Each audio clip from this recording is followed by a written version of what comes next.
प्यार का इजहार कभी कभी महंगा भी पड़ सकता है, जैसा कि भारत में एक नौजवान के साथ हुआ। इस नौजवान ने एक नाबालिग लड़की का हाथ पकड़ा और फिल्मी अंदाज में कह दिया आई लव यू। नतीजा, अदालत ने 3 साल कैद की सजा सुना दी। लेकिन कहानी यहीं खत्म नहीं हुई। मामला मुंबई हाई कोर्ट पहुंचा, जहां जज ने फैसला कलअदम करार देते हुए कहा, सिर्फ हाथ पकड़ने और मोहब्बत का इजहार करने को जिनसी हिरासानी या सख्त जुर्म कैसे माना जा सकता है। अदालत ने निशानदही की कि ऐसी सूरत-ए-हाल में नीयत को समझना ज्यादा जरूरी है। जज्बाती इजहार और जबरदस्ती में फर्क होता है और सिर्फ अल्फाज या हल्की जिस्मानी हरकत की बुनियाद पर किसी को मुजरिम नहीं ठहराया जा सकता।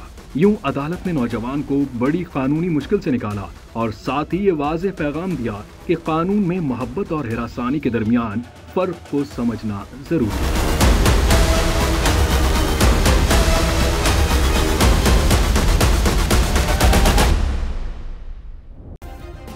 सब्सक्राइब करें और बेल दबाएं ताकि कोई खबर रह न जाए।